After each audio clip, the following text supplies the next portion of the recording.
And this morning we have got Darren.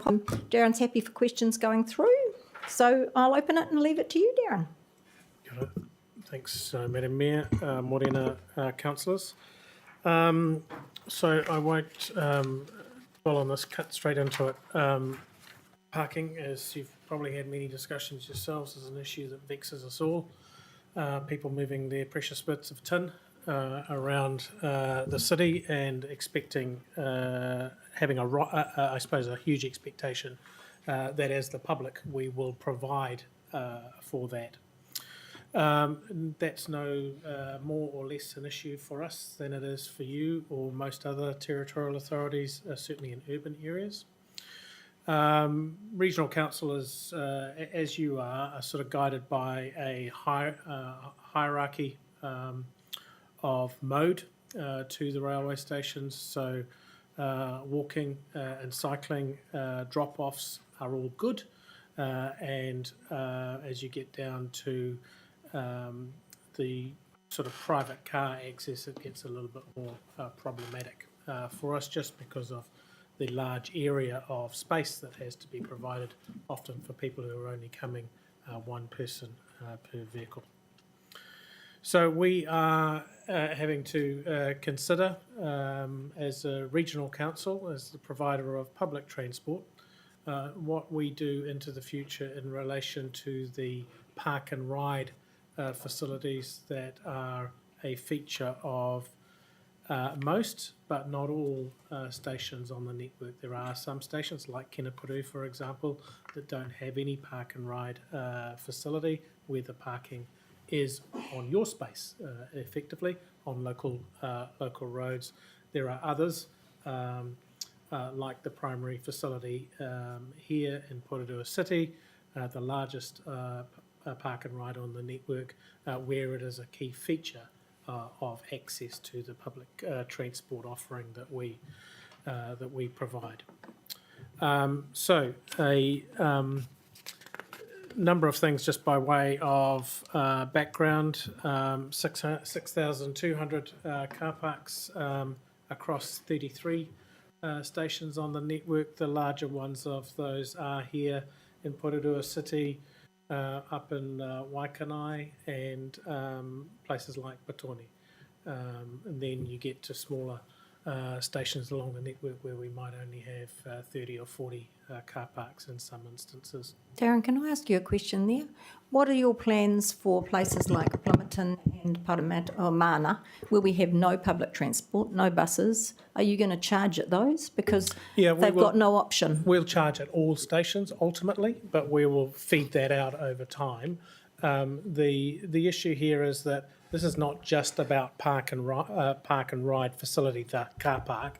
It's about also building up the offering to those communities. So in communities that don't have bus services and what have you, or require an increased frequency of service, where we might be placing an imposition on park and ride, we'll be looking to put in additional services. So Plumerton and Camborne may get a bus because there's no option and it's very steep. Correct, yeah. So this is not a standalone thing. The other thing that I will come to is that this will only be put in place once we have full integrated ticketing on the network. That is coming. The latest estimates from the Minister are end of next year, but we think that's probably 2026. Sorry, Ross has got one. Yeah. Sorry, just you may be getting to this, Darren, but I'd be interested in knowing a breakdown of the proportion of passengers that travel by. No, we don't have that. You don't have to have it, but we can provide that to you. Yeah, sure. That would be interesting. Thanks. Whether we can do that on a station-by-station basis, I'm not sure, but we'll try. Yeah. But what we do know is that approximately 50% of users live within 1 to 3 kilometres of the station. That'll change in places like Wellington, for example. Wellington Station doesn't have those types of figures because it's got a larger CBD area packed around it. But that's certainly true of most stations on the network, is that there's a close connection between the community and the people who are actually using the park and ride facilities. At the moment, all park and ride is is free, so there's no incentive on users to actually think about that other than first in, best dressed, and that in itself raises problems for certain sectors of our community. For example, those people who are doing school drop-offs in the morning, that means that they're often the last to get to the station, no car park. Those people who are after 9 o'clock in the morning, because they're a gold card user, no car park. And so there are some equity issues that we would be hoping might be ameliorated, not necessarily resolved entirely, but ameliorated through a charging approach. Can I ask how that would work? I mean, charging is not, your fares have gone up. Everyone's struggling at the moment now with the fares, let alone parking at train station. If you put it up, how's that going to help people? That's going to assist the network by forcing people to think about the use of private motor vehicles to access public transport. So if we have further bus services in place, if we push the walking and the cycling to stations, we would expect there to be a lower use of the public parking facility at a small cost. So if you go into Wellington City at the moment, I think your charge is about $4.50 to $5 an hour in the CBD. It's the same pretty much in the parking buildings. This is not that charge. This is not $4.50 or $5 an hour. This is more like $4.50 or $5 a day. But we are looking to recoup the cost of the approximately $117 per annum for every use, for every car park in terms of its operational use, let alone to say the cost of setting up the car parks to start with, which is in the vicinity of $10,000 per car park. At the moment, our bus service doesn't meet our train service. So in a lot of areas, they're every half an hour and they don't even work. But Izzy? I think you've answered the question, because I was going to ask similar to what the Mayor asked. I just think that charging is going to, you mentioned the equity issues, it's just going to further exacerbate a lot of the equity issues for the people that you mentioned, those who are on drop-offs, those who are gold card holders as well. So I just wanted to note that. Kylie? Thanks. I'm just trying to get my head around it. So we're punishing people for driving their car to the train station so they can get to work to make a living. Is that pretty much what it is? No, what we're saying is we are moving the cost from the ratepayer to pay for people to move their pieces of tin onto a public car park to the individuals themselves. They make the rational choice about that. We would prefer that they walked, cycled or came by bus or got dropped off. If they insist on bringing their cars, then they'll have to pay a small premium for doing that. Josh? Thank you very much. Is there any potential for this, if we're increasing the amount of revenue that's coming in as a result of charging for car parks, that would potentially be able to offset the cost for public transport generally? And so I guess what I'm wondering here is, if we're raising revenue through those car parks, could it potentially mean that someone who is, say, walking or cycling to the train station would actually potentially get cheaper public transport than they are right now, if that total public transport cost is being subsidised by car parks? That's possible, but the amount of revenue overall that we are likely to receive from car parking versus what we pay to actually keep the car parking in operation is likely to be relatively small, so the offsets will be small. But that is the kernel of the idea here. What I should also say is that in the future, as you use a full integrated ticketing card, which is likely to be any bank card in your pocket, you will, I'll just use the current terminology, snap into the car park, snap into the railway station, because you're making that connection. As you make that connection at the railway station for your journey, it will recognise that you are a car park user, and there may be a benefit for you from doing that. In other words, your public transport fare might be adjusted slightly to accommodate that. The reason I say that is that one of the things that we are looking to deal with here is free parkers. Those people, tradies, for example, who are coming into the railway station car parks, leaving their vehicles there the whole day, or the people who possibly should be using your car parking here in the city, but are using the free car parking on the rail side and disadvantaging commuters from being able to use that service. Perfect. You've just preemptively answered my next question, which is fantastic. Thank you very much. And can I just confirm as well with that integrated ticketing, does that mean, for example, so I live in Plymouth, say I want to get to Wellington Hospital, I could walk to the station, tag on there. Could I then get off the train at the other end, get straight on a bus and just tag off at the very far end so I wouldn't have to tag on and tag off at each step? It's a Transport for London type system, so it's for those who've been to the UK, it's what's available there, Melbourne, Brisbane, Sydney. It's the card that's in your pocket. So it's an account-based solution, not a store value solution. What it means is that you will be able to do those things, and you won't be able to you won't be penalised for the in between for the fact that you've travelled in two fare zones twice. But also, what it will enable us to do, which we are committed to doing as a council, is introduce fare capping.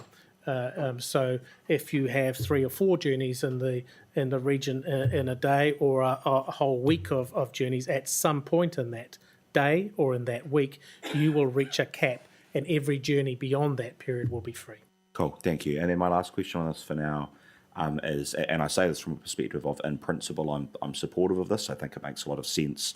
Have you looked at any specific case studies from overseas where similar changes have been made, moving away from free park and ride to a paid for park and ride? What impact that has, A, on the overall use of public transport, and then B, specifically on those areas? Thank you. So we are aware of extensive studies, and we've looked at the UK experience, we've looked at the Australia experience. Frankly, the introduction of paid parking, it makes no difference over time to people parking. The convenience of the car, they still go for that. And generally, after a very short period of time, things come back to normal, demand is the same, and no negative impact on public transport usage. Yeah, I understand that completely in terms of what you're saying there. It doesn't surprise me. Can I just ask a self-interested question about us poor old gold card users that are going to be disadvantaged? Will you be able to, you talk about snapper cards, I don't even have a snapper card. Going forward, as a gold card user, will they be able to, how will they, access the parking in terms of paid parking, etc.? Will they need another card? Or? So that is intended to be built into the integrated ticketing system. So one card will do that job. That includes your gold card? That includes the gold card, yes. Okay, yeah. However, if you're travelling in the peak, then you will have to. Oh, no, obviously then you can pull any other card out of your pocket. Yeah. Look, I didn't spend much time on this slide, but the 3 big things that we are looking to deal with here are demand management for park and ride facilities. The reality for us is, as soon as we build an extended car park and what have you, it's full. And we just can't keep on doing that, certainly within the constrained environment that we've got around railway stations. We just don't have the space for that.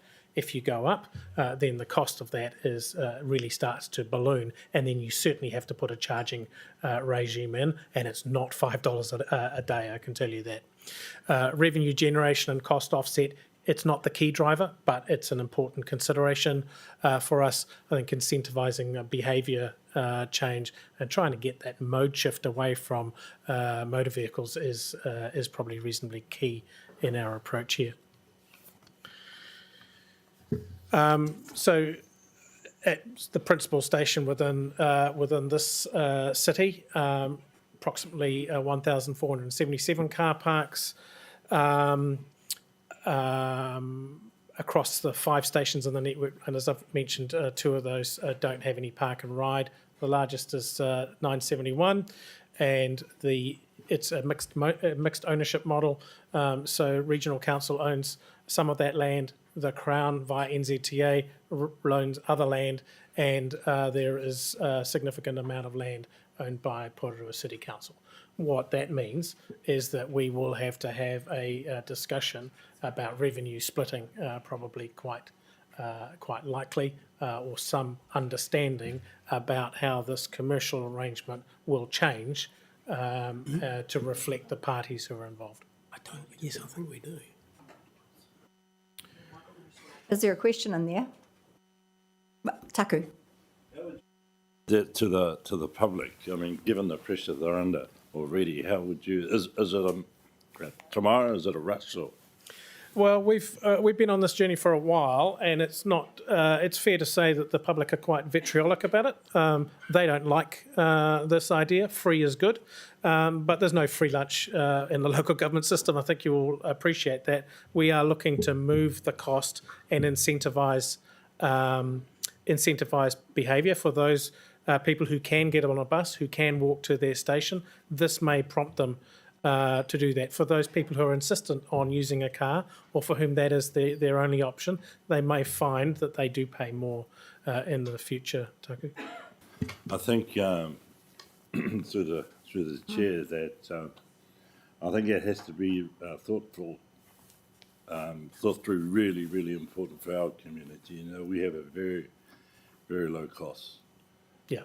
section to our community. No, I appreciate that. And, you know, we can't just sort of take and then not give anything back to our community. Yeah. I think you might find you incentivise people to work from home more often and not go into Wellington. I've got Ross and then Kylie and Yeah, then look, Jeff. just on that point, that's not a consideration, and that's not a concern for us. If people are going to work from home and they're not going to use the public transport system, then that's something that will need to just be in the mix. We've already started to experience that already. Prior to COVID, we had a smiley face. That means that on Mondays and Fridays, those were our big peak days in the week. Now we have a sad face.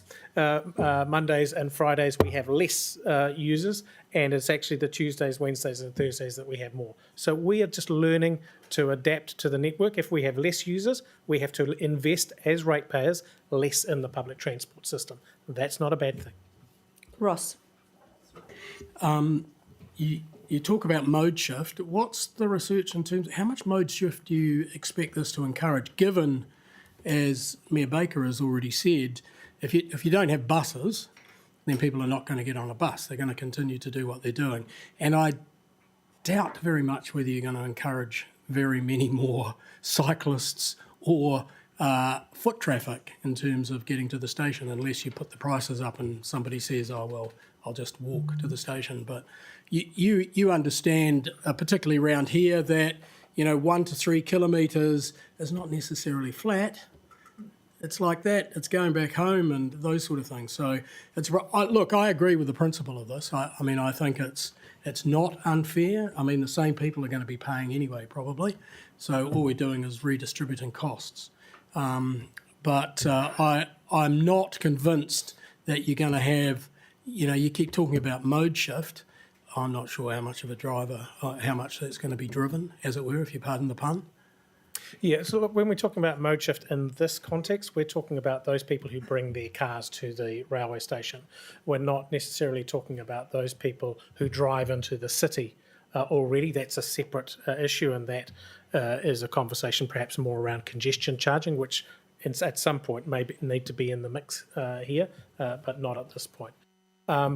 We, at a station like Porirua, at times we are stretched. We don't have a lot more room to go, so we are trying. Our hand is on the lever, and we're effectively trying to manage that set of circumstances. So the mode change we're looking for is slightly less people, or tempering the use of that station so that we can accommodate those people who really need to or insist on being there with their cars. Kylie? Yeah, sorry, just a couple of things. I just have the huge concerns now around the child and student fares that have gone up significantly. I think that even some families are saying it's going to be cheaper to drive them into town. So that would be doing the absolute opposite to what we're trying to do here.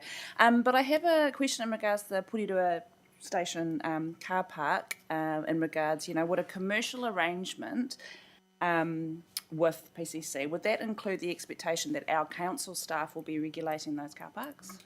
No, at the moment, the management arrangement for those car parks sits with Metlink. You're the underlying landowner of part of that land. I think the bigger issue for us, and it does come up from time to time, is do you have any other designs on that land? There have been proposals in the past to put office buildings and what have you in and around there, and actually that's not a bad idea from our perspective either. Having people living and working in Porirua would be far more desirable than us having to move them into the Wellington City every day. Just to comment, Darren, this council no longer owns any land down at Porirua Station. We transferred it to you some years ago, so the only land we now own is at Plymoughton, which we lease to you, I think. So Must be old information. Jeff? Kia ora, Erin and Darren, thank you very much for coming in and having a corridor with us about this issue. You probably already, I'm not going to try and dwell on points already raised by my colleagues. I am concerned about the robustness of the data to make assumptions about the questions around equity. Already identified groups of people that you have and other councillors have as well in a town like Porirua. This comes back to a previous conversation with Greater Wellington councillors with regards to the on-demand services in Porirua, because that's been seen as a mechanism to try and offset the challenge of trying to use park and ride for the last kilometre, using the phrase, from the doorstep to the train station. And in dealing with that credibility gap or that trust gap that the public has with whoever is providing those services, how does Greater Wellington tend to show it's working or show its justification for this type of measure if we're still not getting clarity about those type of services, on-demand services, which are seen as a panacea to those issues of equity? Can you give an explanation to that? So the on-demand service, certainly in the Tawa area, is a trial. Jury's still out on the success of that, and at the moment, if it continued the way it was, it may not survive into the future. We may pick that model up and trial it somewhere else within the region. Probably somewhere that has existing services where on-demand services may replace or be a better option. I think what we are committed to as part of Park and Ride changes, putting in paid Park and Ride, is to actually increase the number of services, and they may in many cases be more conventional services rather than an on-demand system at the moment. So following on from that question, and I appreciate that you've actually given some clarity about the success or perhaps lack thereof of on-demand services, as it never really, said what it was going to say on the tin with regards to trying to deal with the increased population of a place like Porirua and the increased burden that places on existing park and ride spaces. What is your gut feeling right now that increasing services is actually going to create in the minds of consumers of the existing park and ride spaces that they are actually going to benefit out of it if they're still going to have to pay an increase in fares, generally speaking, or they're going to pay more for parking if they use their car for park and ride? I'm trying to understand this from the rationale of somebody who I'm going to have to talk to in the Porirua Club on a Friday night, because it doesn't sound like they're getting a very good deal out of this. So, look, the reminder here is that this money that we pay for maintaining car parks just doesn't drop out of thin air. It's paid for by ratepayers. And so we're shifting the payment from ratepayer pool generally to those people who use the network. And we're saying to them, do you really need to bring your car? Now, for some of them they will, and they will incur additional cost. There's no doubt about that. But for those who can move from mode, and it may be walking, cycling, or using the bus, there would be a benefit to the network, and there may also be a benefit to them. So, following on, thank you. So there are a couple of other communities of interest that I think I'd like to hear some commentary about, and it is. I wouldn't necessarily think that they're not well heeled, but they're going to be in a group of individuals who are going to utilise things like EVs as part of their driving options using Park and Ride. So. Is the cost of meeting additional infrastructure for those individuals in terms of parking and charging spaces being discussed by Greater Wellington as part of its discussion around this? And if so, is that being factored into the costs of Park and Ride that's potentially going to be introduced? We haven't had any consideration about EV charging or providing for EV vehicles, particularly at Park and Ride facilities. Our focus around EV at the moment is actually getting charging infrastructure to our bus depots. Noting, of course, that Transpower would accept the fact that the easiest place for new charging locations for EV vehicles, cars, are actually also at the same places like train stations where you have existing, you're having to build infrastructure to carry the resilience for the rail network. I'll put that to the side, though. The other group of concern I have is those with accessibility challenges, those with disabilities who, for them, they don't have an alternative car option for the most part. And though this may not necessarily affect them in terms of introducing a charge for them, again, I come back to the point that the overall provision of bus and, in particular, bus services in Porirua represents an equity challenge that would not be made easier if there is a sudden, and I remain equally sceptical about mode shift necessarily in this case, but it would increase the burden on services that able-bodied people would be utilising as part of that conscious consumer decision, and therefore makes it harder for those who have no other choice to access those services as well. So I'm coming back to service delivery of the bus network in those areas as part of an argument to show you're working around this.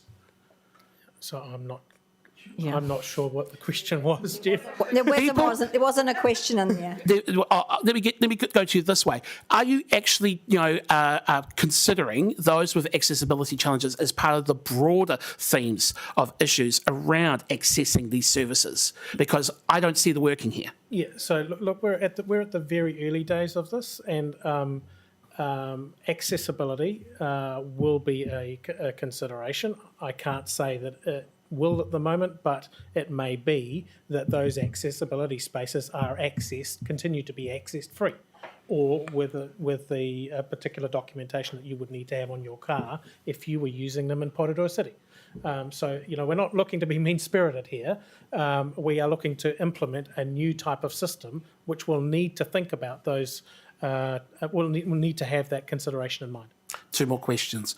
One, I'm just concerned about the time frame here, March 2025. That's less than 1 year away from now, in terms of what some of the issues that you've already heard from councillors around here. Are you truly confident that that is a robust estimation of the time frame around this type of work, considering that there are specific issues around equity, around cost affordability and resilience of the network, particularly in the hinterland suburbs around Porirua?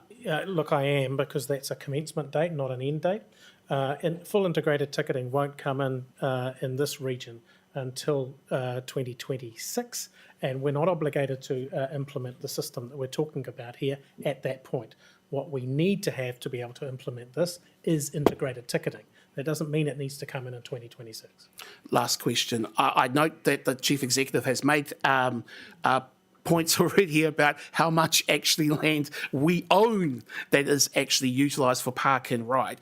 But Greater Wellington at least open to the notion that even though it is a small amount of money in the grand scheme of things of the pūtea of money that Greater Wellington has, that it focuses on public transport generally speaking, that the ring fencing of that revenue that is being shared between local, central government or whatever could be prioritised towards alternative or improvements to our existing public transport network, so as to build trust and confidence by the public in the service provision when it comes to places like Cannons Creek, Waitangirua, Tētahi Bay, places where they are not so well heeled, and this is a network that's essential for their day-to-day living. No, I'm not. The amount of money that we're talking about here is an amount of money that would go into these car parks. It's not going to deliver those things to you. That's a bigger conversation and a separate conversation, and one that the Regional Council is very conscious of, but you're not going to find the solution in the $700,000 that we currently put into these car parks, or the revenue that we might generate from the car parks. I just wouldn't want you to leave with a sense that we've suddenly got a pot of money that's going to deal with Cannon Creek issues and other places within your district. That is not the case. We'd need to look elsewhere for those solutions. Taku? Yeah, through you, Madam Chair, the cost to park at these rearranged car parks, we know that tickets to Wellington now varying. How would you price it? Or would you have a rush of cars coming here because we're closer to the city? How would you price it? Well, yeah, that's a good question. I think you already have people parking here because it is a cheaper option to park here and take the train into town. The parking that we envisaged is in the, let's just say it's at the lower end. It's at the $3 to $5 a day rather than $3 to $5 an hour. So we think that there will still be sufficient incentive for people to park along the line rather than move into town. If they move into town, they will only face the problem that there isn't enough car parking, and the private sector will start pushing up the rates. Kathleen? Look, I can see what you're trying to do, move from a rate paying to user pay, and I've heard what you said around your reasonings for that, changing behaviour, your demand, etc. I guess just further to Councillor Hayward's comment around the actual revenue. So you want to offset the cost that ratepayers are paying now with the parking. So what benefit will then either the users or the ratepayers see? Would it be in terms of their rates, if that's then being covered by users? Would the transport fees be affected? And then the third one is the increase in the frequency for buses, or it would be buses, wouldn't it, to get to. So because, I'm just trying to see what will be the benefit then when this is implemented. So the thing that comes with this is that, and this is not about the car parks paying for this, is that the Regional Council through Metlink will have to double down on the number of services, the frequency of services, and where those services go across the region. We normally do that on a geographic by geographic basis anyway. So we look at the Porirua basin every few years and we say, well, how has the population changed in this area, or the demand changed? And in some cases we put on additional frequency, or we change routes and put in additional routes. We've recently done that in Wellington. We've put in another core route, and we've put in additional services without any of this conversation about park and ride. So that's something that we have to do anyway. This approach here will require us to focus our mind again on this issue. If we put a charge in place, how do we address that in relation to additional services through core areas particularly around the railway stations in that 1 to 3 kilometre area? Okay, so just so I understand you, it's so people have to pay for their park now when they go to catch the train, Right. and what we can say is, well, okay, you've got to pay for your park. So if you don't want to do that, now there's going to be more buses that you can catch instead. So the revenue for the car parks, and no, I'm not saying it's ring fence for that, but it's going to go towards more frequency of buses to get people No, to the regional train council station. will have to find separate money for that. The money from the revenue from this will not cover all of that additional cost. So we are doubling down on public Oh, I see. transport. Okay. I So think it'll contribute to it. it may contribute to it. I mean, I think the bigger issue here potentially is, as you grow as Porirua City, what we're saying is we can't just keep on adding more asphalt because there ain't no space to do that. So we have to find a way to constrain ourselves. In the same way, presumably, that you have conversations about metering your public road space here in the city as Wellington does, as Lower Hutt does. So it's the same set of considerations, but perhaps just with a slightly different lens on it. My second question is around the student fares. So children who catch the train to Wellington. Currently, if they get a 30-day pass, the buses are free within Porirua. Is that still remaining? So under the new set of arrangements, so with integrated ticketing, there will be a new fare structure. And we haven't worked through that. We need to work through that in order that it can be captured by the integrated ticketing system. From a policy perspective, we remain committed as a regional council to student fares and to the other concessions that we currently have in place. But the look and feel of those may change when we have full integrated ticketing in place. Okay. If anything, we'd be looking to simplify. So when you've got 14 fare zones, every time you have a product, you have to multiply that by 14. That gives you the number of products that you've effectively got, and it gets very complicated. So if we have a system that effectively says all of these users get half price and everybody else travels at full price, that would be a lot simpler for us. And then if there's a fare capping regime on top of that, that would provide an additional benefit and promote mode shift across the network. I think that's quite a good for my kids, anyways. That worked for them to catch the bus to the train station, and then they did have to pay in town, but within Porirua they didn't. Yeah. So is that something that you might be looking at for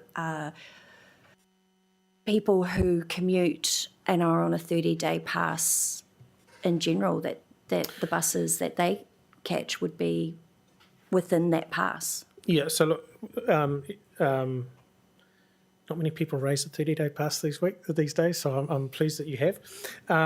It's 30-day pass is probably something that will come to an end because it is likely to be replaced by fare capping. So, where you currently buy that 30-day pass and it is your ticket to the network within your zones for that month.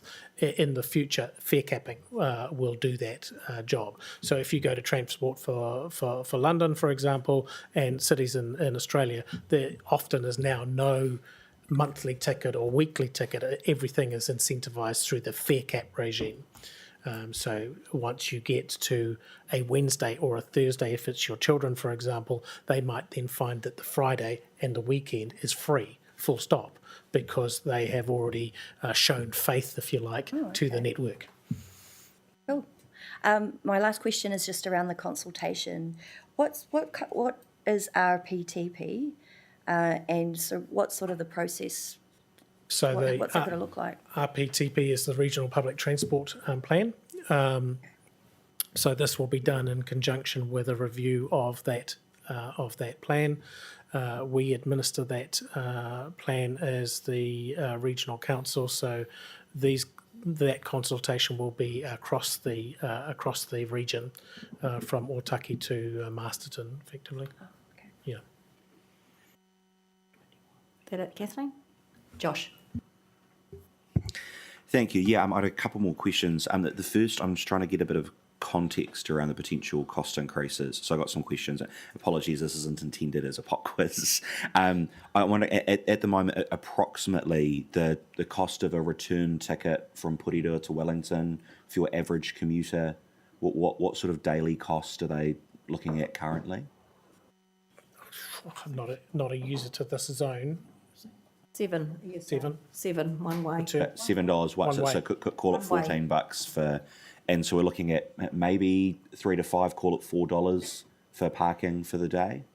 Potentially, yes. Potentially, okay, cool. So we're potentially looking at for a someone who is driving their car by themselves with no one else, parking, train to and from. They might go from $14 to $18 potentially in a day, but presumably one of the things we're looking to incentivise here as well will be carpooling for people who are choosing to use cars. Yep. So actually, realistically, I assume that charge should be on a per car, not a per person basis. That's $1 extra to your ticket each way, really, isn't it? So in the scheme of things, we're not talking dramatic increases beyond what people are currently paying.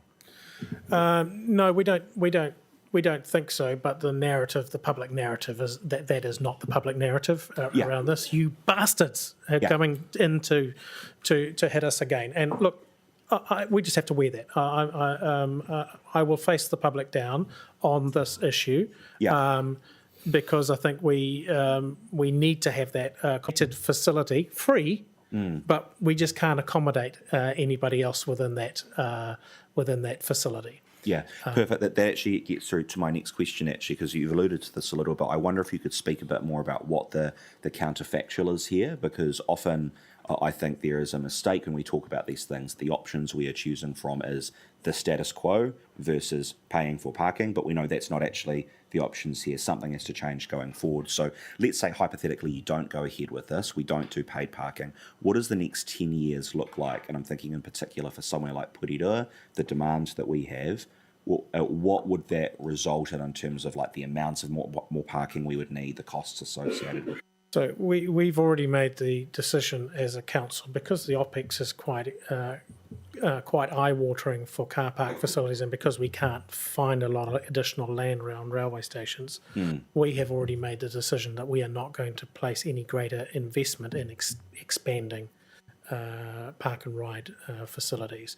So we have to live within the footprint of what we have.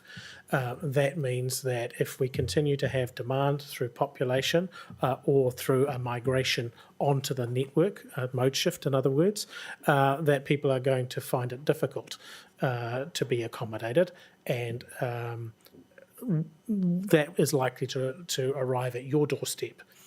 Certainly in a station like Porirua, where users are now camping out effectively on your road space. And I don't think that happens. I think it's probably the reverse at the moment, but that is an issue in many other parts of the region, which is why we will need to have quite a close conversation, because anything that we do in a regional rail precinct has an implication on the public road using space, which you control as the road controlling authority. Yeah, okay, cool. So fair to say in that case, for people who are concerned about the costs associated with this, that the reality is we're not building more car parking space. There isn't the capacity, there isn't the money. And if we don't do something to change behaviour, regular commuters are going to find it harder and harder and harder to find parks, have to arrive earlier and earlier. And those people you talked about, school drop-offs, for example, people on gold cards, simply just aren't going to be able to find car parks, which is in of itself obviously a big accessibility to public transport issue, isn't it? Yeah, I think you've summed that up well. Yeah, perfect. Okay, cool. That covers off all my questions. And could I just note, thank you very much for the information you provided. I found this very helpful. I think it's a no-brainer personally. Keep ploughing on. Izzy? Okay, so currently all ratepayers subsidise the car parks that they're using, that workers are using, and whoever else is using that car park. Correct. So what kind of rating impact would our residents have when you implement this new park and ride? What could it possibly have? Well, the rating impact is not going to be great. To give you a sense, so what we know is $770 per annum to maintain the car parks. That's clearly not the cost of building the car parks to start with. 1% on rates for us as a regional council is about $2 million. So, we're talking about less than 1% potentially on the OPEX side, not the CAPEX side. Okay. I guess the thing is, I am in. Might have sounded like I wasn't, but I am in favour of you guys implementing this new system. It's just ensuring that we're taking into account the many concerns that you've probably heard around the table. Yeah, I hear those. I hear those issues, and we are going to have to take those into account. And look, it's public transport. There'll be a few bumps along the road on this stuff, but we will phase it. We will phase it over time. It's not all going to come in and the whole network at once. We just can't work like that. There's too much to do. So as we do phase it in, we will temper the approach and what have you. Yeah, it's just managing the change in our community. I think is the biggest thing for us. Understand The mode of transport report that I think Ross asked for, it would be good to see if the trends have moved in terms of like the cycling. I think 10 years ago, they were saying that there was going to be more people on bikes, or the enthusiasts were saying. So it would be good to see that trend, not just who's using what. We'll see but the what trend we of can the do, years. is it? Yeah. For our area. Yeah. Kylie. Thanks. Sorry, it's probably a dumb question because I haven't caught a train or a bus in Wellington for a while. But with the Snapper card, so like in the UK that you were talking about, at the moment we have Snapper, but are you also able to use your debit card and credit card to scan on and scan like you can in the UK at the moment? No, only on the airport bus. Only in the airport. Yeah. Will you implement that as well for this? So that's the key feature of integrated ticketing. That's the sort of holy grail of integrated ticketing at the good. moment. Yeah. So, so you're right. Auckland, everywhere in New Zealand, we have a stored value card system. You have to take your money, put it onto the plastic card, and hold that money in there. And if you lose it, you lose your money effectively, unless you've registered your card. In the future, you will go into your. You can have the option of having a stored value card because you probably don't want to give your child or what have you your credit card. So there will still be a stored value card for those people who wish to use a stored value card. For most of us, you will get out your Kiwibank card or your ANZ card, and it will take the money direct from your account for those journeys. And it's still a snap-on system, but also has the benefit of being fully integrated. So as you move from train to bus, which you can't do at the moment, it will recognise that as one journey rather than pinging you for two separate journeys. So integrated ticketing will immediately, if you have two journeys in one journey, you will save one fare zone straight away. Yeah, great. That's great. Yeah. Ross. Did I say I wanted to talk? But I will. You did. You said you had questions. You're the last one by the look of it. Oh, am I? A question or a comment? Look, as I've said, in principle, I'm in favour of this. There's no such thing as a free lunch, as it were, and we are going to end up paying for this. If there is growth in the future, this relies on more money being spent on buses and things like that, or some changes around. But if there's growth, there'll be more money that we have to cough up anyway. And I guess in the end, if there's no more space, it becomes self-limiting, doesn't it?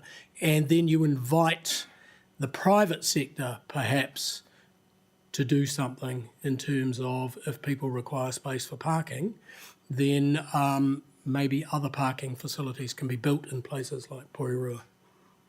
Yeah, we haven't gone as far as in our consideration of that, but just a supply-demand. If you get to that extreme, yes, that's perhaps an inevitable issue that may arise. Okay, any final questions? No? Okay, thank you, Okay. Darren and Thank you. Emmett. We're going to break for morning tea break. If you'd like to join us for coffee, you're more than welcome. We'll be back at 10:15.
Okay, good morning everyone. We're back for our second workshop, Proposed Development Contribution Policy.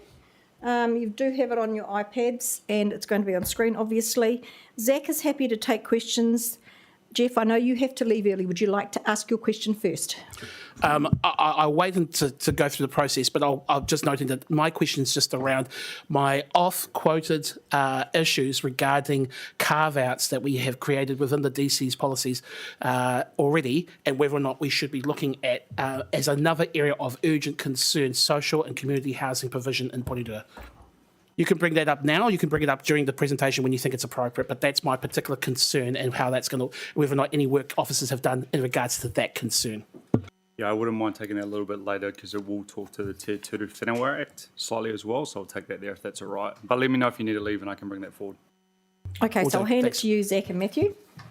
And there's some handouts come round. Good morning, councillors. So just a bit of an update. So this came to about a year ago, actually, July 2023. So what we're going to do is just provide a little bit of a heads up of where we've been, where we've come from. There was a direction setting workshop and what we actually agreed out of that workshop that we'd look at as part of the 2024 DC policy review. There's a lot of scene setting here as well, changes that have actually either informed the LTP or ultimately informed the DC policy. So just to quickly run through those.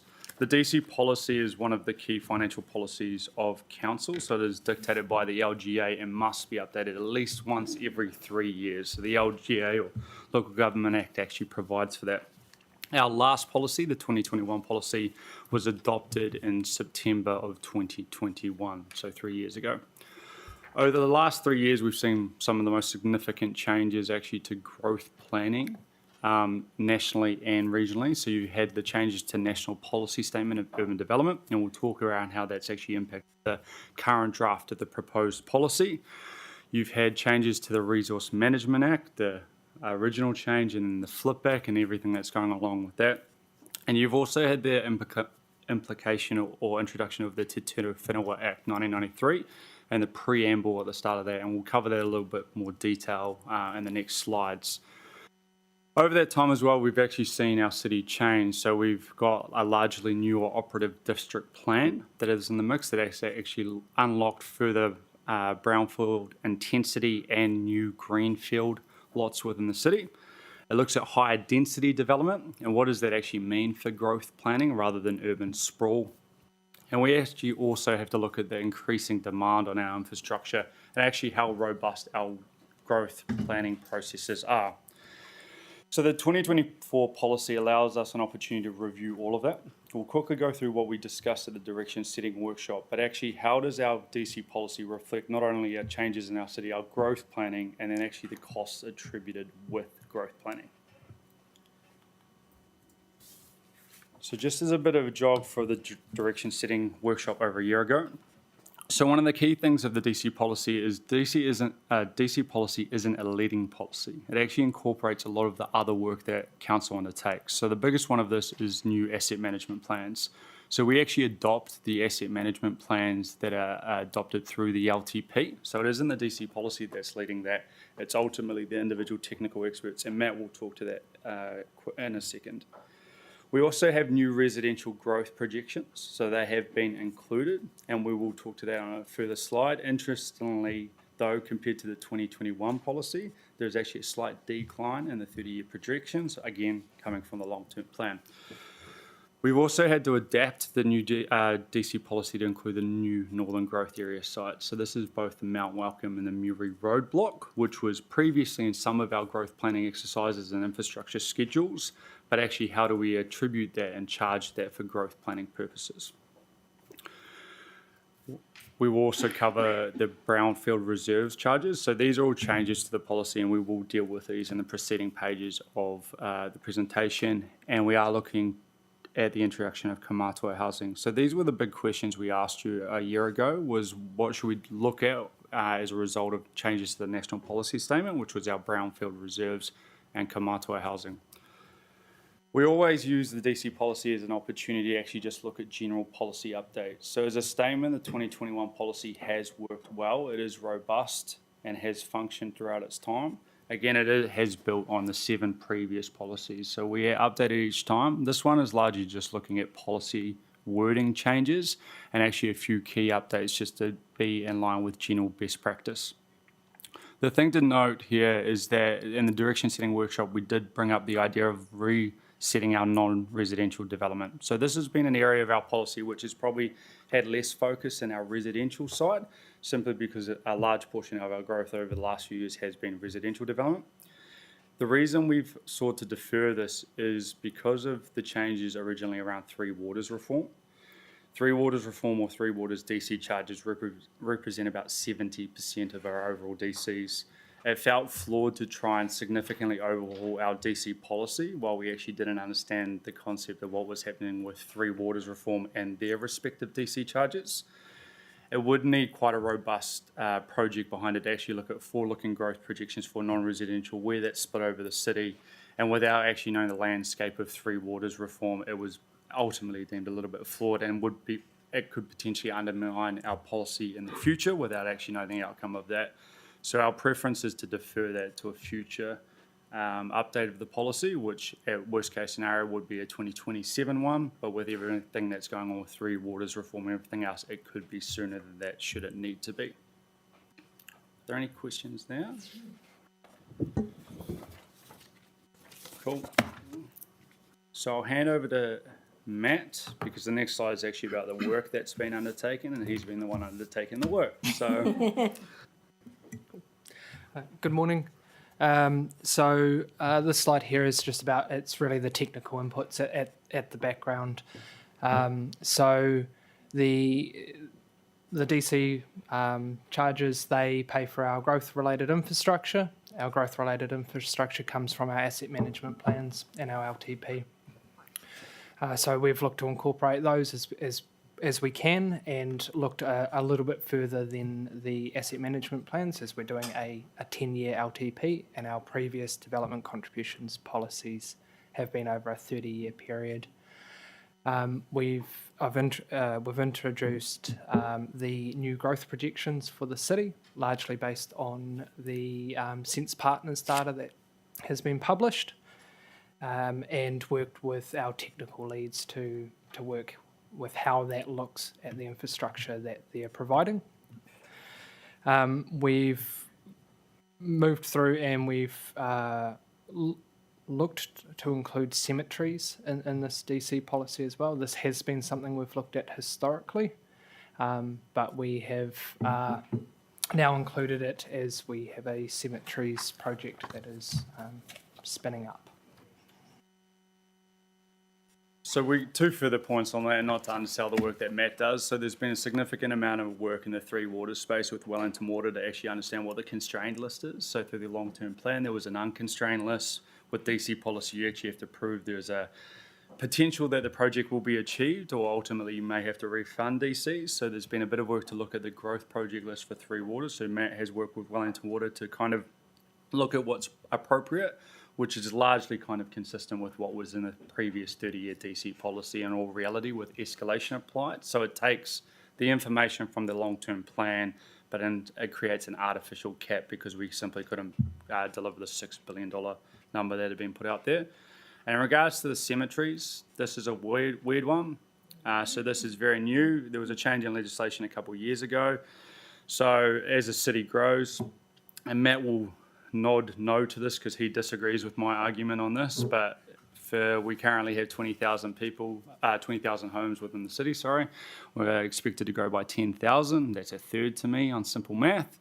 So for every 1 in 3 people that die, that's as a result of growth. So for one in every 3, they will pay for the growth-related capital charges for a cemetery. So we aren't the first council to do this.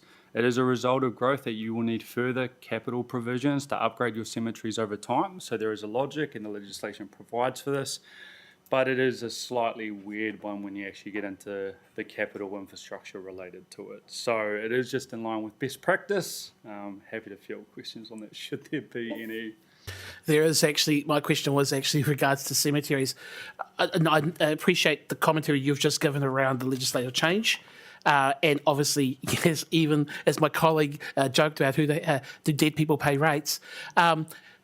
as I understand it, the provision has been previously covered through revenue via rates and charges, and that this would actually be rates and charges plus DCs to cover some of this work. Is that where it's landing in terms of that approach, that philosophy in terms of revenue? Yeah, simply. So historically, 100% of any future growth charges to the cemetery would be rates. So what we've done, as with any other infrastructure projects, we believe there's a portion that's attributed to growth, which will be DC. So this should bring the rate impact down for capital projects for cemeteries. And just so I'm clear here, and this may be explained later on in terms of the working, in terms of trying to ascertain the historical legacy of the current cemetery provision, obviously, there probably may very well be fewer people who are buried up there who are from Whitby, because Whitby wasn't there the entirety of the time that the current cemeteries have been in place. How do we make sure that there's no, are we considering that there is, in calculating DCs by suburb, that some suburbs have had to pay more through rates and charges than others in terms of that historical burden, in meeting what would be the new contribution towards cemetery provision under the DCs? The question's fair. It becomes a question, and I will muck this word up, sorry, of specificity, is we have a lot of our charges that we apply across the city. So with cemeteries, it will be applied across the city. So you could do it by catchment. Sorry, it's a bit of a morbid topic if you get into it quite quickly. So we assume there's not a backlog in terms of there's no bodies just sitting above the ground that haven't been buried. This is the simple way to try and explain it. So there's a future provision that needs to be built into it. So we've just averaged it across the city, because to try and pick out death rates you need an underlying demand basis. So like with a pipe, it's quite simple. It's the water that passes through it. With this one, it is a reasonably new part of DC policy, and we've used the best practice logic that is currently available nationally. We could get more in depth into it should there be a discretion to, but we've just used a simple averaging basis for it. Yeah, I think you're missing, though, the landings in Aotea and everywhere else, not just Whitby. Quite right. Your point notwithstanding, it still alludes to the general issue in terms of the historical impact of it. Perhaps in order to not just be around best principle and good and just a logical approach to this, maybe we should just think about this from a manaakitanga approach, and that a general fees contribution across the entirety of the city may be a good way of us as a city just demonstrating our manaakitanga rather than trying to argue one suburb over another. I was just trying to make sure whether or not officers had actually contemplated that work, and it sounds like that on balance the more general approach might be more useful. For a charge that's not insignificant, but a smaller part of our DC policy, this was highly debated internally between officers, because you can get some very polarising views on this that come down to demand-based catchments, technical specificity. There's a lot in there. So the direction here was coming up with a very simple demand-based logic that is above reproach within the LGA itself. If there was direction to look at any other way, we could take that on board, but we've applied kind of within the realm of what we consider simply from a DC policy point of view. I know it's not the answer you're looking for, but we have to have demand-based logic to ultimately prove that. Ultimately, the only way to know for certain is if the dead rise up, and then they can start being charged for it, eh? No more questions. Ross. I don't want to talk about cemeteries, but I just as a general point, if we're talking about our asset management plans, and obviously our CapEx has changed since the last long-term plan, and it was 30 years and it's now 10 years. Does that mean, and maybe you'll get onto this in terms of specificity, I can't even say it, that has put downward pressure on DCs? So given that we won't be spending as much in terms of CapEx? So it's an interesting point. I can cover that now. So remembering, so if you look at the 2021 DC policy and 2021 LTP, it was a 30-year view. The 2024 LTP obviously comes to a 10-year view, but the infrastructure strategy does still talk about 30 years. So that is the view that the DC policy takes.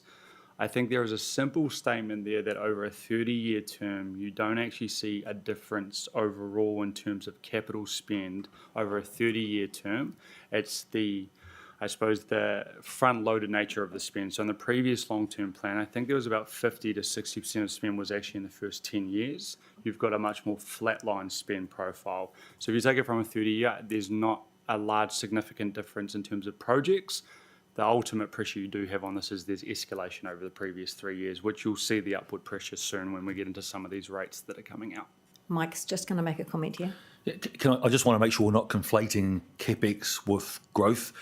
Our big issue in Porirua is actually renewals. So not the same thing. It's important that we make that distinction. Izzy? It is around the cemeteries, my question, because I'm just trying to get my head around it. So how does it work? So council as the landowner, developer, are we charged or the end user, so to speak? So it's a bit of both, because there is a direct charge for having funerals, obviously, and being put in the cemetery. But the simple way is for any capital outlay, a lot of that for cemeteries will be buildings, actually the supporting infrastructure to support the, I suppose, funeral services, everything that goes along. That's where the calculation comes into it. So you're looking at any capital outlay. So land isn't typically brought into that. It's actually the capital outlay, buildings, accessory services, and so on. And land to purchase to increase the size, I would have thought. Thank you. Mike, you might want to finish it. So under the Burials Act, we're required to have 10 years supply of land for burials. So there are some legal strictures that we have to follow. It's really important, though. So Zach's talking about the capital outlay. With the operating cost of the land, of the cemeteries, don't forget that a lot of our users actually come from outside of Porirua. So it's not as nice and tidy as you might think when it comes to both the operating and the capital. And I guess the other thing with OPEX is as we grow and as rates increase, the rates take increases, and as the user base increases, so that growth should be reflected in our OPEX as well. So it's important to distinguish the capital outlay from the OPEX. Okay, I think we probably... Sorry, Jim. Jim, because we need to move on, otherwise we're going to be stuck on one page. Very quick, through the chair. Look at the numbers in terms of materiality of the cost of cemeteries and the DCs. It's take out rural, you're talking about 2%. Okay, so it's very, very small. Okay, so simple is good. Thank you. So for alignment with the recently adopted district plan, there is one new DC catchment which has been brought in, which is simply the Muir Road and Mount Welcome blocks. So they have been previously in our Three Waters related planning. So the 2021 policy, although they weren't identified at the time as live zone, they were provided for within our infrastructure planning. So this is simply the DC policy reflecting the active zoning for the city. Is that Area 19? Yes, Area 19. So the next two items are the two that we will look into consult on pending your approval. So in our current 2021 DC policy, and for I think about the last 2 or 3 policies off the top of my head, we've had greenfield reserves. So where you build in a new area of the city, you must pay a contribution towards parks and greenfield reserves. This is typically a non-cash item. So typically what developers will provide us is actually land or parks within their sites. So if you think of Plymouth Farms, for instance, when they build stage 1, we will actually be vested parks that are built to a certain service. So rather than them providing cash to council, they will provide us operational parks. That is the idea. The problem behind that is we've historically thought that our brownfield catchments either have sufficient land and other services, that there's acceptable levels of service across the city. The national policy statement around national policy statement of urban development will look at high intensity, and that will stretch the current provisions within our existing brownfield catchment. So if you think about that, predominantly Western Porirua, the east, elements of the back of Kenapuru, and Whitby is one of those areas of, it is actually a brownfield catchment at the lower ends of it, and the upper ends it's greenfield. So what we're looking to do is actually create an alignment across the city. So Matt's done a substantive amount of work with the parks team to actually look at what is an acceptable level of service across the city that all catchments should get. So you don't actually get playoffs between the suburbs. What that looks like is there is a brownfield reserves DC charge. So previously that has been nothing. It is currently estimated in the current draft at $5,484, which represents half. A third, thank you, sorry I've been on holiday. A third of the greenfield charge. What this looks at is likely through most of the brownfield catchments, it may be hard to acquire further land because it is quite challenging, but it will look at better activation of our parks, look at footpaths and the connections and how that works. So it will look to get a desired outcome across the city in terms of our parks provisions. Ross, So we're working on the assumption here of, and we haven't had a chance to discuss, that there will be no reduced level of service potentially. So if you've got brownfields development, for example, we could choose not to levy $5,500 and reduce the level of service. Is that correct? I mean, this is probably not the place to do that, but potentially that's a discussion that you've had. If you're worried about cost of housing and development and all the rest of it, then one could argue potentially that we're already pretty well served in the Parks and Reserves area. Parks and Reserves are potentially Three Waters. If you want to have a discussion around reducing the level of service with Three Waters, which is the Grundy part of this, then I think that's a different discussion, and we have trouble that with probably reducing the level of service. That probably is a different discussion. But I assume from what you were saying that in the Three Waters area, you've got your 30 years. And the money that we'd been talking about previously for that would be allocated over that 30 years, but perhaps differently, that's all. I'm assuming that renewals go on and all the rest of it. So that doesn't change. But potentially this could change. And I'm not saying we have that discussion, but I'm just saying it is something to think about, that's all. Just to say, there has been some initial work done on the configuration of our Parks and Reserves network. It basically says that we are blessed with quite a lot of area, but in a highly intensified housing regime, they may not be in the right place. So you would normally look in high-density housing for pocket parks that are usable by families who no longer have a backyard, and the fact that we've got a big swathe of reserve land at the south end of the city doesn't really help, in a walkable catchment from your house to have your kids go and play. So we've got quite a changing environment. We're going to become more urbanised, and our reserves are probably, they're good for ecological purposes, but they're not necessarily that great for a highly intensified housing regime that, it's not coming tomorrow, but we've zoned that now and it will be coming.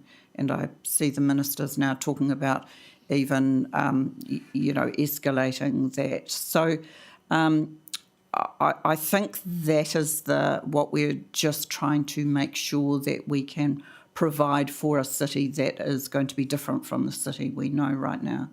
So, look, I don't disagree with that, but, like everything, the devil's in the detail, and I'd like to see something visual in terms of, where I see intensification is if you're talking about Mana Esplanade, you've got a whole reserve down there that I wouldn't think you'd have to, there might be a few extra things you want to do, but, where are the specific, it comes down to where are the specific areas where this intensification might take place and where we might need to spend $5,500. So that's definitely DC. the next step. So where this has originally come from was the national policy statement has driven that brownfield change. So Parks has done a substantial amount of work building from the Eastern Porirua spatial plan in the background of determining a prescribed level of service for the city, because this gets away from the idea of different suburbs have different provisions for parks, because we haven't done it at a citywide level.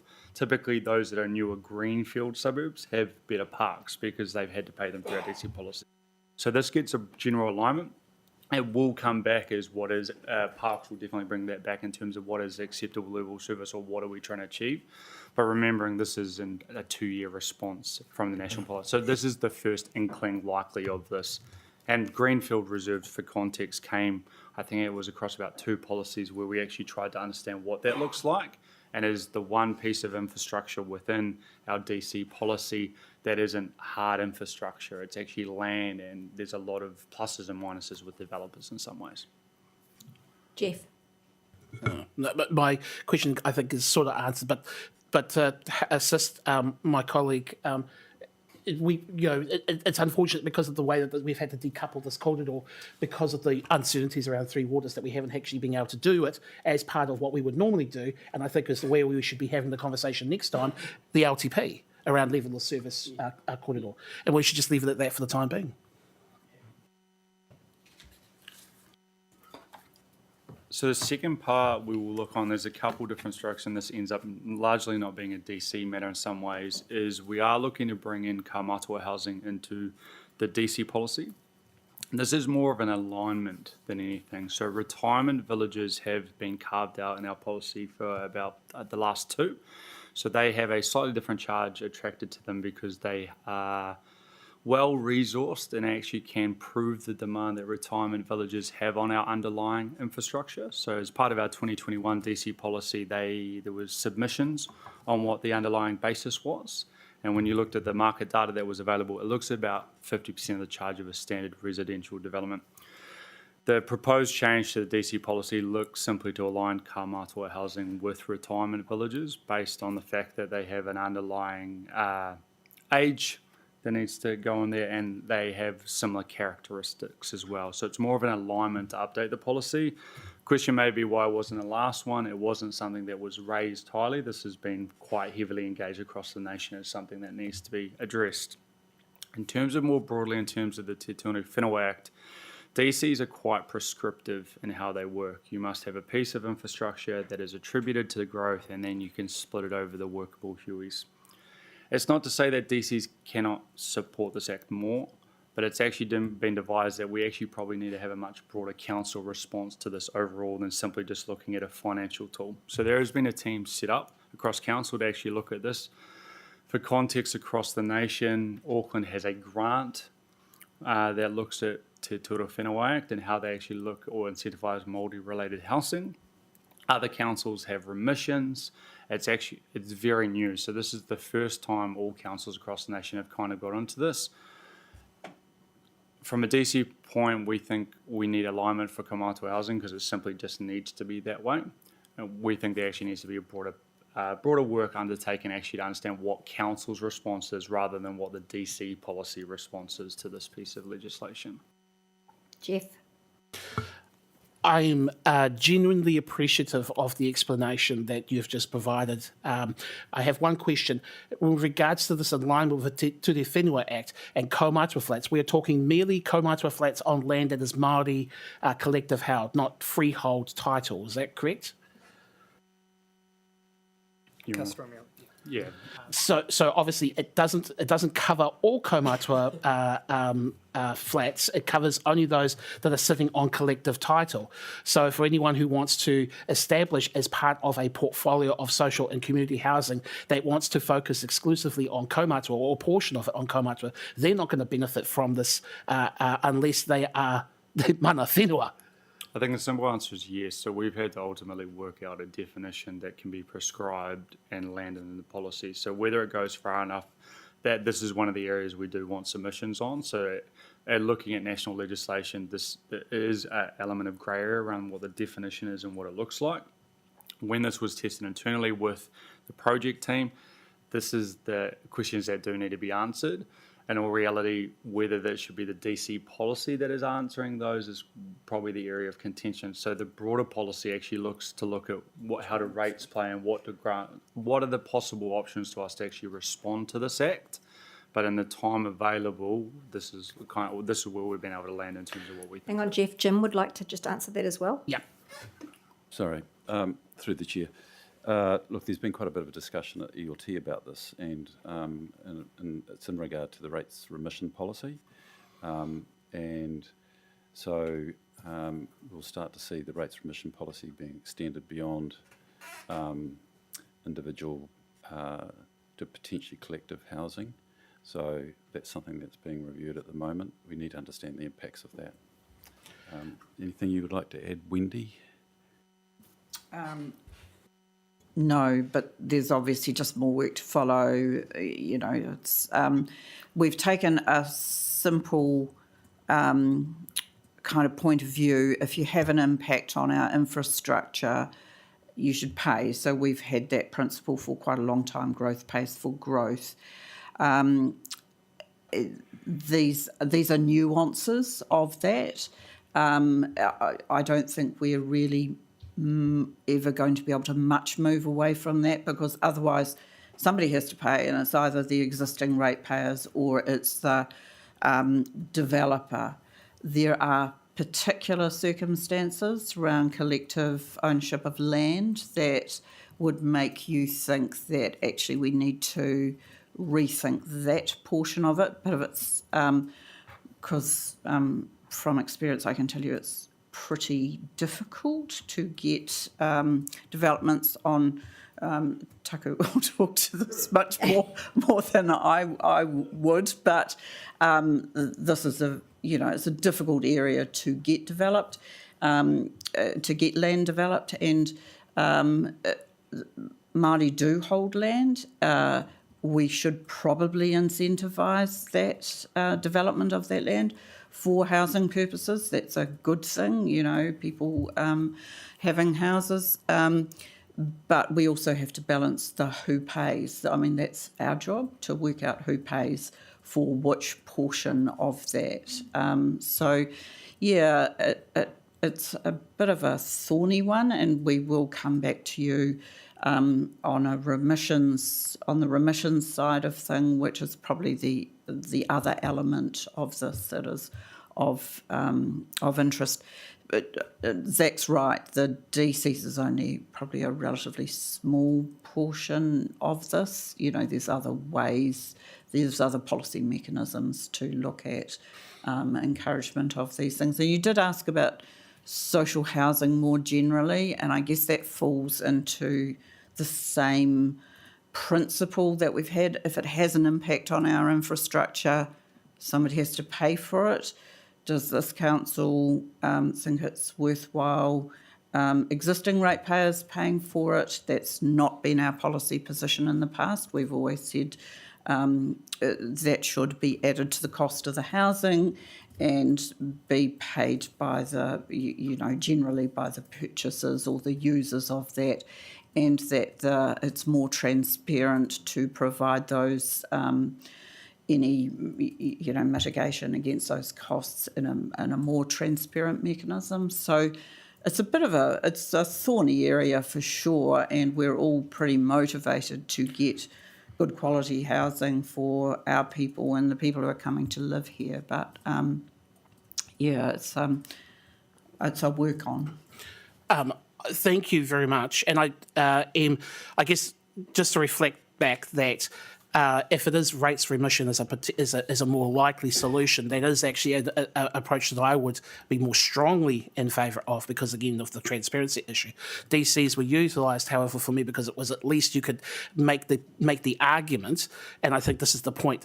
All development does incur a charge, and everybody, and the principle of that growth should pay for growth is still an important one. But we have, in the past, voted for a carve-out for commercial operators to provide retirement villages, which has an equity issue for people who are not able to afford to go into the Somersets of this world, and yet we would also. We must be careful to to show reluctance in trying to support those who have the least amount of money in the August of their years, and making sure that developers are incentivised to provide property options, social and community housing offerings as well, lest we look like hypocrites with regards to that particular area. That said, I have one question left on this. What's the time frame around that kind of work? Because it sounds like you guys are, doing a lot of mahi, and I just want to make sure we've got some sense of where we can actually talk to people saying progress is coming on this. I'm not certain. I'll have to come back to you on that, Jeff. Won't be in the next couple of months if that's what you're thinking. I was more concerned about it being a couple of years. Right. So sorry, just for context, the reason it has taken longer than it probably would have been liked is if you ask the question around ownership, DCs are actually aren't ownership. DCs are typically developers developing, and that's where the project team's gone, is that if you limit DCs, sometimes the people that benefit is that the developer, not actually the person owning the land. And that's the intricacy you get into quickly, is are you trying to enable future or ongoing ownership or new ownership? And that's where it gets muddied quite quickly, and it needs probably a more holistic view. So it is being pushed, and there is a project team around that. And Ngāti Tawa has been informed that that project is going on. So there is definitely a council response as opposed to us trying to come up with some definitions that fit within the LGA. So, Izzy? I think Jeff sort of asked the question that it was around the equity between the kaumātua housing as opposed to the Somersets of the city. And then I did wonder how much kaumātua housing development there is actually in the pipeline. Is the reason why this is being looked at because you know that there is something coming? Yes. And then I wanted to ask a question around papakainga as well. Does that, are we addressing? So the simple answer for that is, and I was here at the kaumātua housing really hadn't come up before the 2021 policy. So this has come up in the last 3 years that there potentially is a pipeline around this. So this is us looking to respond to actually get ahead of this. It is largely a result of the changes to this Act as well. The Act is quite broad, so it doesn't land on this. So this is probably the first step, and you've seen that nationally because a lot of other people have consulted on the DC policy through the LTP, that this is probably the first step in an ongoing dialogue around this. In regards to papakainga, this, as a part of the direction setting workshop, this was something we did discuss with you. Where we have got to, in all honesty, around the papakainga is it has been hard to land on a definition of actually what papakainga housing is nationally to tie to demand. And that's even when you look at, like, we've trawled national legislation, everything around it, that when you look at that and tie that to ultimately what demand is and how you attract that to growth, there isn't probably a strong enough linear argument to say this is a result of that. So if anyone has done it or people want to submit on that, they can. We just weren't within the constraints of what we can do within the policy. We couldn't draw the demand or actually establish a separate standalone area of the policy that would be able to address that directly. That actually would be beneficial. In all honesty, there are other policies that grandstand in some ways or look like they're doing something. We didn't simply want to put in something into the policy so it looks like we're doing something and it won't actually achieve anything. That was the idea. Jeff? Sorry, it's a follow-up question from Councillor Ford, and I kept off papakainga because I thought that you guys were already covering it in that mahi that you were just alluding to, but good call. Had officers considered the work of Te Puni Kōkiri, who have had for some time work on financing and supporting papakainga through its actions on the ground as a way of trying to find that certainty of a definition that you alluded to in your answer before? Simple answer is yes. So both Matt and I have read I think it's like an 18-page report. It does talk about papakainga, housing and what they're trying to achieve. It doesn't expressly reach a definition, and that's the problem with trying to get it in there. It talks about the holistic view, what's trying to be achieved, the groups that it's looking to support, but in terms of getting a line item definition of it, it's still vague in some ways of that way. So we definitely have reviewed it. Elements of, I think Ruben's team have actually reached out to other councils to look at what they're doing. So the comment here is we are on top of it and we will do it. It just wasn't in a time or availability that we could do it now. We simply don't have enough information that we could give you a tangible outcome in the policy that is simply not a placeholder. Sorry, Your Worship.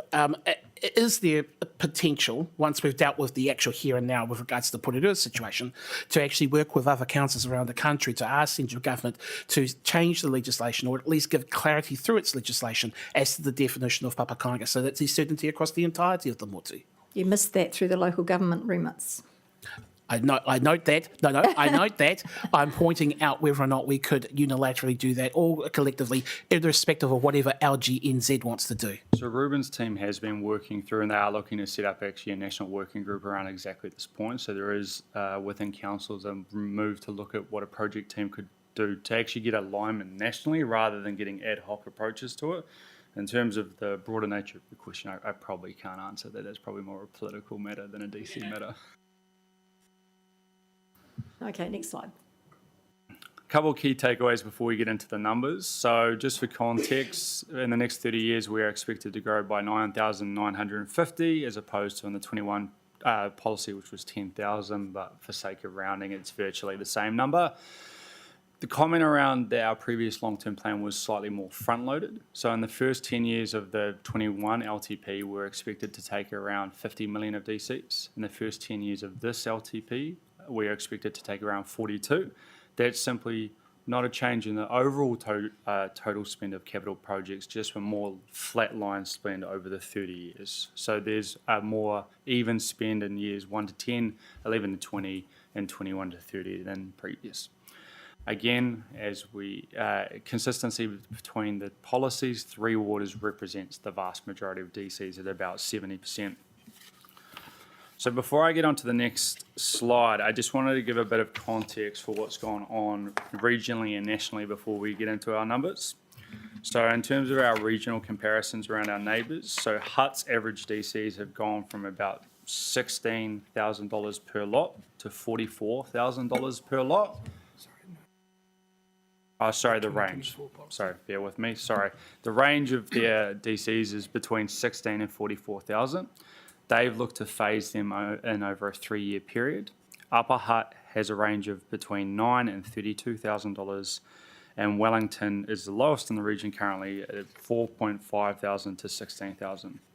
For context, nationally, Hamilton and Auckland have DCs in the realms of Hamilton has DCs in the range of $40,000 to $100,000, and Auckland City Council, remembering they don't do the waters side of it, has a DC at $91,000.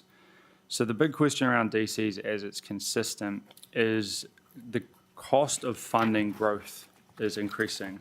That's not only a matter of inflation, that's better infrastructure planning that underpins it as well. So we have seen significant changes to our DCs, which is the two handouts that have been placed in front of you. Zach, do you know why Wellington is so low when it's so expensive to build infill and high rises? Like those development fees, it's no wonder no one's building in there. I think the comment I can probably make there is they have a slightly different philosophy in terms of how they attract DCs and look at growth. We have always been a pro-growth, but growth pays for growth council, probably on the aggressive end of making sure developers pay. Right. Wellington has a slightly different philosophy, but I would be hesitant to probably comment more than that if that's all right. So for context across areas, there's a table there. There's 2 tables that have been given to you. The second one, the prettier one that goes white, blue all the way down is probably the better one. So what we've tried to do is illustrate the change from the 2021 policy to the 2024 policy. The reason this wasn't provided ahead of time is Matt is simply still working on this. We're trying to get this, and it's a result of the Three Waters numbers coming in slightly later than we'd expected. So as you can see, there are some significant changes across the board.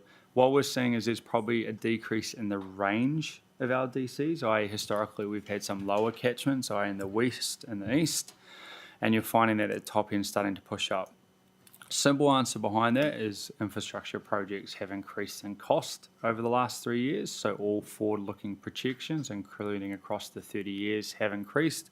Inflation is high, and as we start to get more mature in our asset management planning, or we look to get better catchment planning, you actually start to really quantify what that number is. So as you look across the board, you can see that some of our previous highest numbers, which were about 44,000, there are DCs now coming in around 83, 70,000. Simple answer to that is those that are further away from the wastewater treatment plant will pay a higher wastewater treatment plant number because you've got more pipes and holding tanks that need to get all the way to the wastewater treatment plant.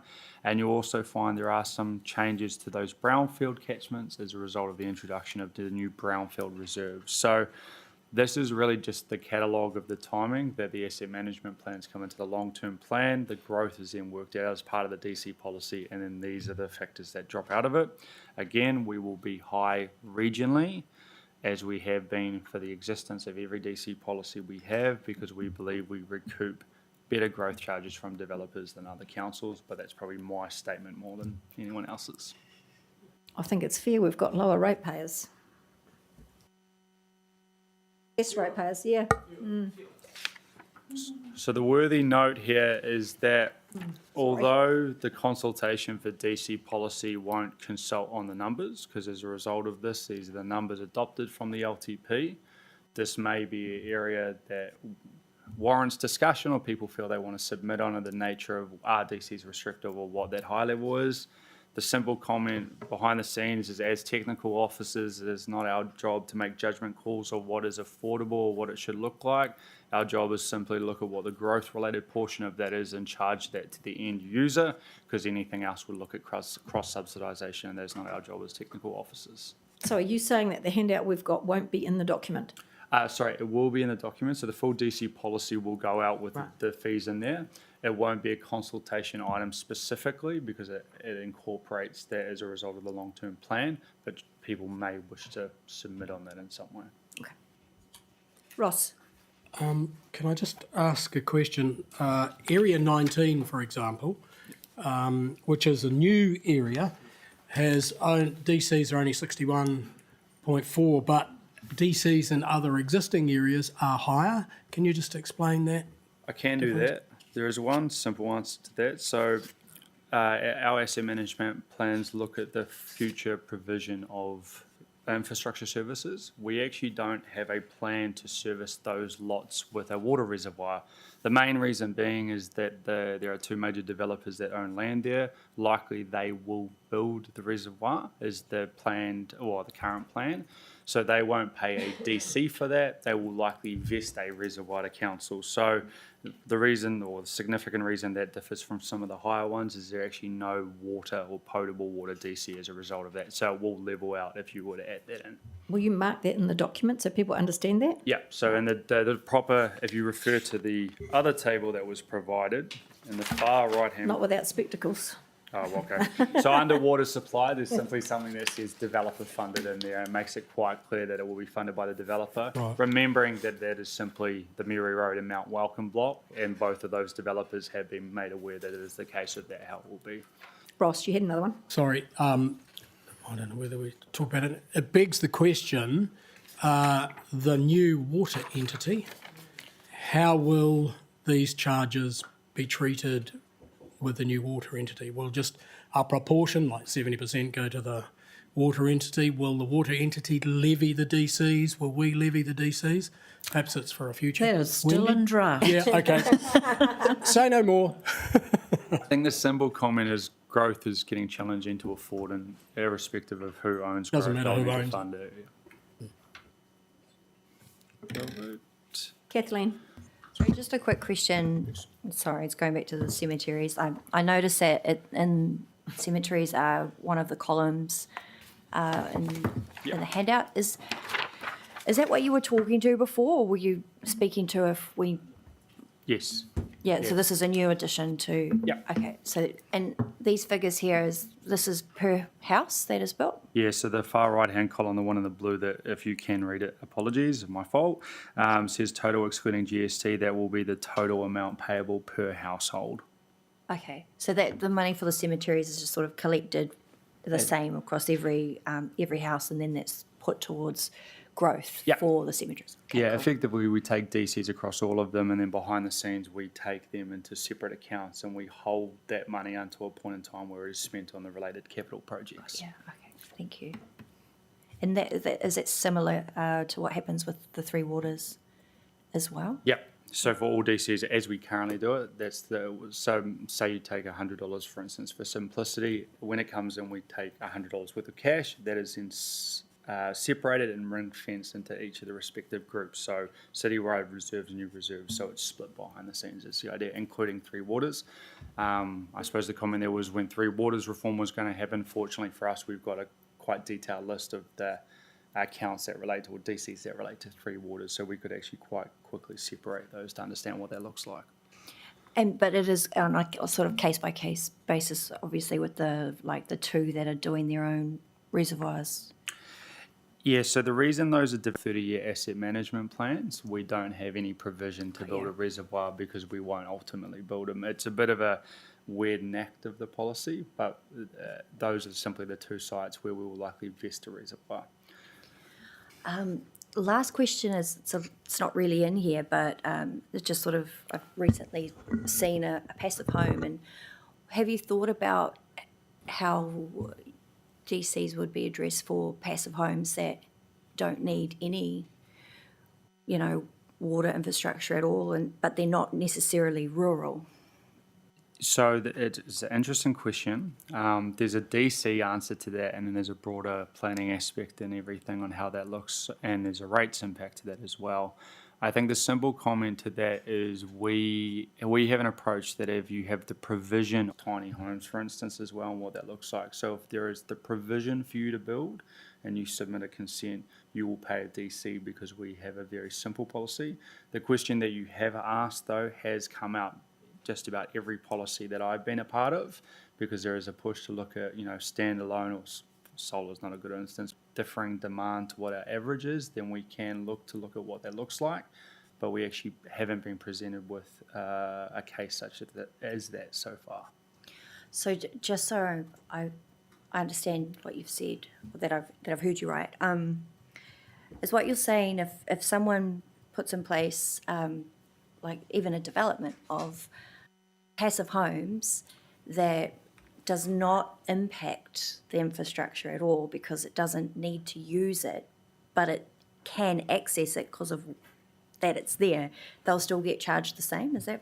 I think the simple answer, there's some aspects, this is technical level, around Three Waters, around wastewater, and if you have to connect, because there's issues around putrescent waste, that you have to have connection, and whether you can actually even consent some of these standalone. So this is probably more of a planning aspect of, I think if you, from a DC policy point of view, if you could achieve consent, there would need to be a discussion around that, but a lot of that is actually determined by the underlying district plan and the planning settings as opposed to district plan. So that's probably all I can give you there, because I'm not that technical other than that.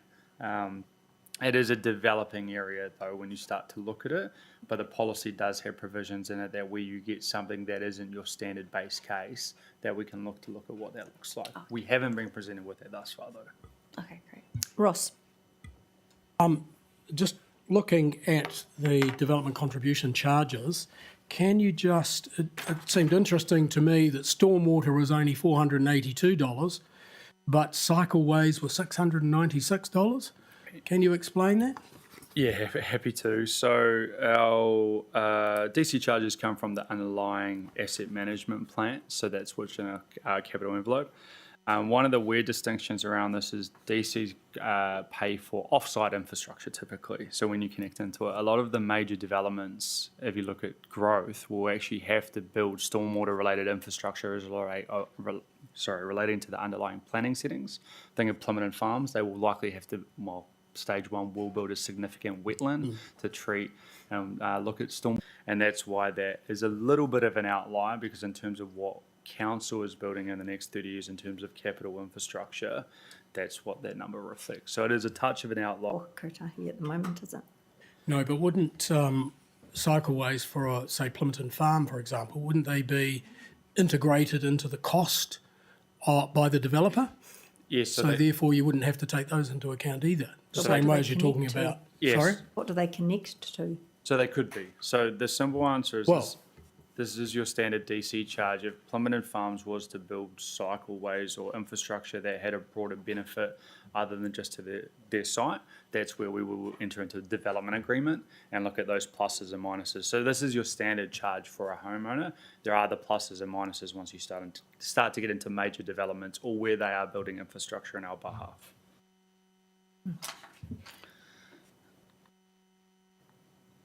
So in terms of where we are, this table is significantly different from the one that you've previously seen. I will audit this isn't the standard way for how we operate, but we've been put into a reasonably tight frame because of the delivery of our 3 waters related capital list. So the DC policy is largely complete itself. So the big X on there is the council workshop, which is today. We will be coming to TPK on the 18th of July, looking to consult from the 19th of July to the 19th of August. We are looking to run hearings and deliberations on the same day, outing that this is a standard practice. The reason being is historically the DC policy hasn't had a large number of submissions, and we have to have it operational before the 10th of September. There is redundancy built in there that should there be a number of submissions and need to be considered further, we can look to delay the program. But we are building this on the provision that we need to have an operative policy as at the 9th of September 2024 to ensure we have an active DC policy at that time. So it isn't, let's just call it our best practice, but with the time that has been allowed and what we have is simply the way that we're having to run it. Ross? And so would that mean that that active policy, 9th of September, the new charges would apply from that date? Yeah, so that would be the absolute last date it needs to be. Should it go to TPK on the 29th of August, it could be ahead of that. But yes, the simple answer is at the latest, the 9th of September. That would be a the new council charges. approved, would it not? Yeah, yes. Yeah. I can't give you the exact date on that. No, but that's fine. But yes, so from the day it's operative, at the worst case, 9th of September, the new DC charges would be in place. So does that mean the developers who are already underway, like the one would be with the tree removal, he hasn't started, does he get new developments or has he already done a policy with council? Yeah, so with DCs and how they work is they are assessed under the first consent, whether that's a resource consent or a building consent. So hypothetically, if you were to lodge a consent on the 8th of September and the policy is operative on the 9th, you would be assessed on the 2021 policy is how it works. Okay. The one carve out on that is the Murray Road and Mount Welcome land, because they aren't currently identified within the operative policy. So if they were to, they would be likely either compared to the neighbouring catchment, which would be Plymouth Farms, or likely actually just applied under the current policy. So it comes down to when the first consent is lodged. Thank you. Ross? So does that mean Plymouth Farm has already, Their because the first consent's been lodged, Yep. so they pay the existing rates? Yeah, Gotcha. simply. Izzy? So the majority of the new developments, so as an example, Talima Estate, they've already done their. Yep. Okay, cool. Yep. And just for full understanding of that, so if you lodge a consent, you have 5 years to give effect to said consent. Yeah. So we lock DCs for that period of time. The reason being is we have a simple policy that we administer. Other councils look to change it over time or at different consents, but it becomes incredibly tricky and it gets a high level of scrutiny because it's quite hard to actually prove a lot of the time. Ross? Sorry, just No, you're not. how does this impact? How does this impact the potential development of Eastern Porirua? I might need to ask a question here just very quickly. Are we being live streamed? Yes, we are. Yeah. So I withdraw my question. Thank you. We've withdrawn. Sorry. It's commercially, We do have it's sensitive commercially information, sensitive, yeah. a lot of that, and it's under a commercial agreement. So That's all right. Any other questions? Anybody? Going once? Okay. Thank you very much, both of you. Meeting closed. Oh, we're going to have our karakia to close. Sorry.